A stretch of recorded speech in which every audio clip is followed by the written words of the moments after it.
I'd like to take this occasion to thank all of the Periscope live stream community that engaged with me in January and February of 2020 on this Vietnam quest. Je voudrais remercier la communauté Periscope qui a participé avec moi durant cette tournée au Vietnam.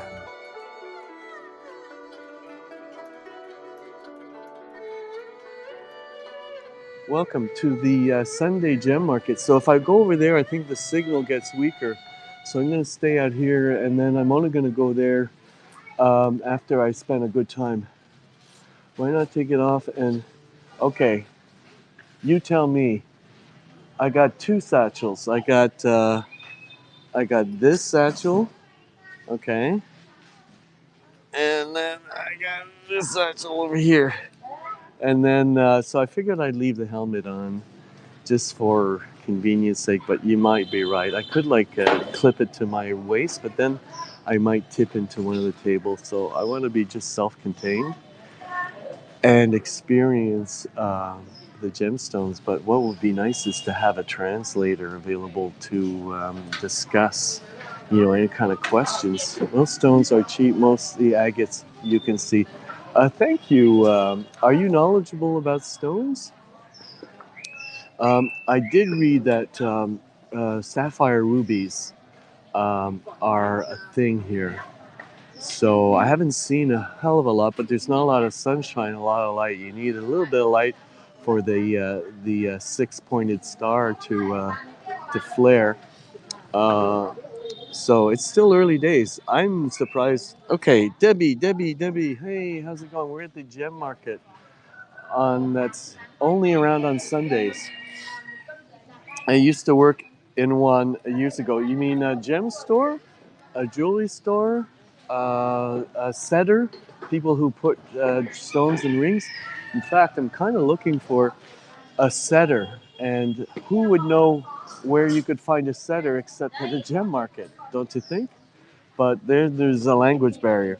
How do you evaluate? Well, you would need somebody obviously that's knowledgeable, an appraiser, and people can appraise your things for a fee. Everyone gets their cut, as it were. Gemstone store. Okay. Thank you, Debbie. So this lady here is setting up gems. These black ones kind of are intriguing me. Any jeweler can set the stones. Is that right? Well, what about make when you make a ring out of wax before you cast it? What is that called? Onyx. Thank you. What is that thing called? Like a wax blank or something before you cast it in gold? You remember a big nice pond? That was yesterday? A mold. Okay. Well, I don't know if it's called a mold, but is it? Okay.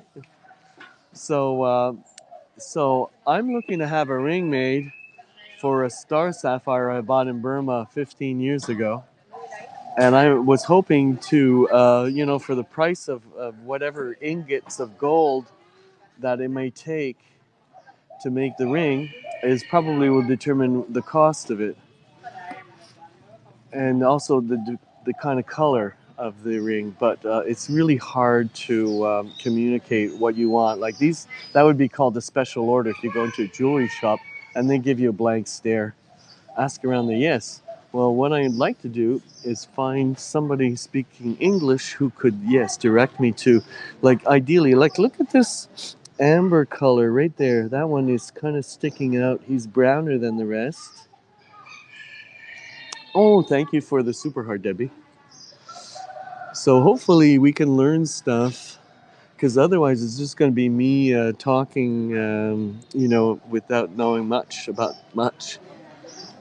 But there is no other gem market in Hanoi, so this is it. So you probably got a varying degrees, and they probably keep their really good stuff under wraps unless you ask for it. And this is like the quick sell stuff because people can only afford. Some amber are not real. Okay, so that's one who was asking about what the value is.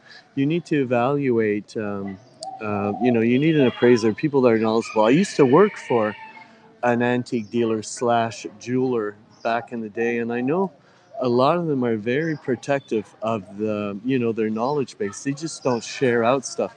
You're loving my adventures. Thank you. So they just don't share stuff. They keep a lot of that need to know stuff just in the family, as it were.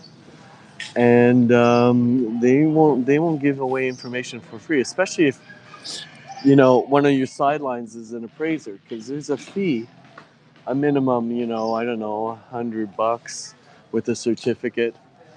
That way, they do the due diligence to research, what it is, and then they put their known, accredited thing. They might be with Sotheby's or Christie's, or accredited in some other body with gemology. And so that's kind of like a documented guarantee. And, I guess Ux has been working in the trade. Like, a lot of diamonds get lasered, so they're identified in that regard. And that's how you're kind of able to separate, blood diamonds from, I don't know what the term is, but, they're obtained without using forced labor. But, so yeah, these are nicely cut gemstones. And a lot of cabochons. So I happen to have a blue star sapphire cabochon that has been in a stupid box for 15 years, waiting for the right type of mount, or the right type of setting. And I was hoping to get that out of the way here. I mean, here in Vietnam. I haven't really made a hell of a lot of headway, but that's how Vietnam works. You just kind of gotta take things slowly. So these are bracelets, which I don't know much about, and then there are necklaces over there. At some point, I'm gonna go fishing for my Kleenex. So, guys, tell me how the signal is, so that I know where not to wander. Is it getting blocky, or you guys got a clear enough image? Hello. Xin chào. Con hello đi, vô. He's a cutie. Talking about taking things slowly, 15 years. Yes, I take my time. Yeah, it's been languishing in a freaking box. Not doing much of anything, but it would be expensive to have it set in Montreal. Just saying.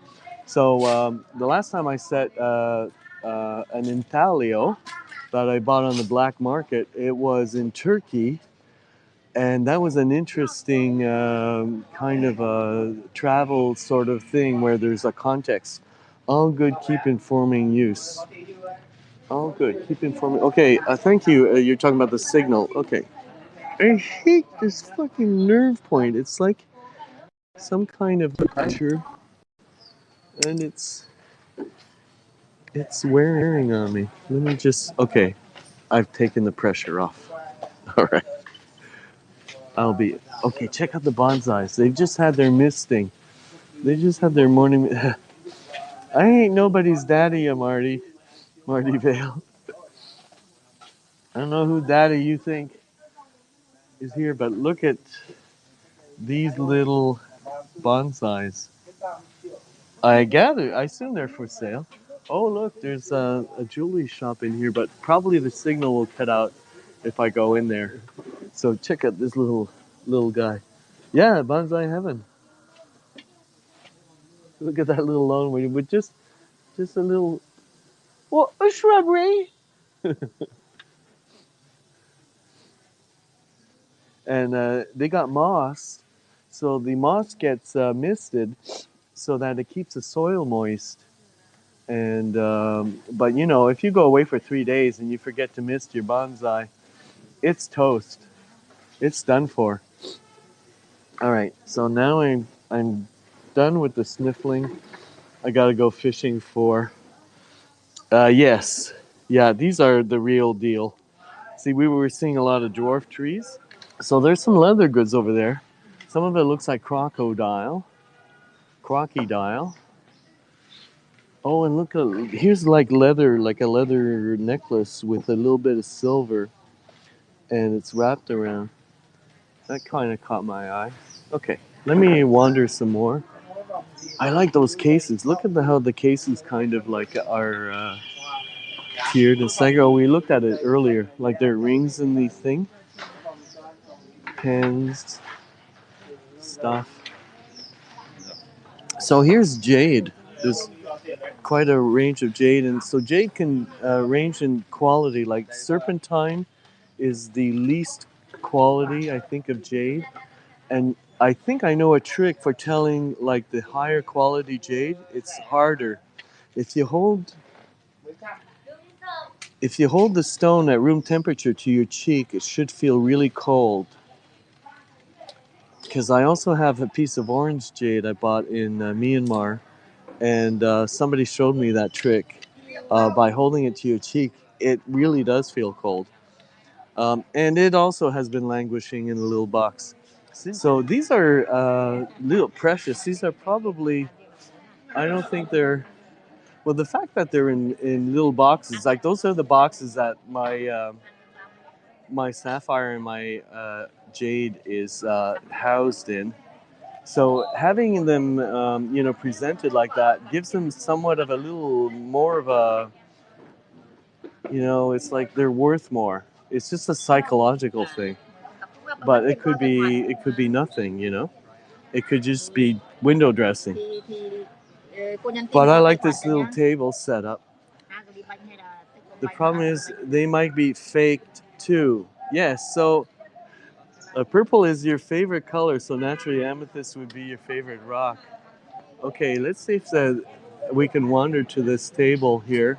Hey, by the way, guys, are you liking this? Are you liking this periscope? So there's a lot of powder stuff here. So this is probably unprocessed, raw things. Xin I kind of before leaving, I thought, what would be something unusual that nobody has done before on YouTube or on any live stream social media? And I thought, hey, wait a minute. I don't think I've seen anybody come to this Sunday only gem market. Uh, and so we are an exclusive brought to you by, and I should have brought my sriracha bottle just for the fun of it. I left my sriracha bottle back. Oh well, I'll just have to take it up for another thing. We'll just keep this about the gems.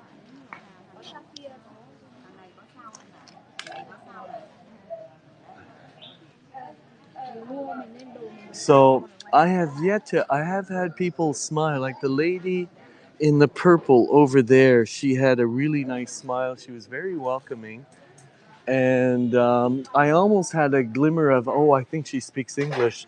But no, she's just welcoming, that's all. I mean, a lot of the French middle class, the ones that were like, well, and, pharmacists, doctors, professionals, left for other francophone shores. A lot of them came to actually Quebec, Canada, and that was in the beginning of the late to mid 70s.